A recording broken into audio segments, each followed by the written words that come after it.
Lipstick. என்ன lipstick இது? கோடு எத்தணுமா? இதோட கோடு 04. கலர் பார்ப்போம்மா எப்படி இருக்குன்னு. ஓகே, இந்த கலர். நல்லா கலர் நல்லா இருக்கு.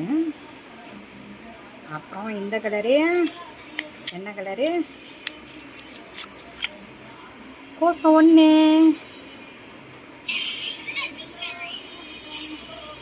ஓகே, இந்த கலர் அடிச்சு பார்ப்போம். இந்த கலர் பிங்க்கு, பிங்க் ரெட். கோசம் 1, கோசம் 4. ஓகே,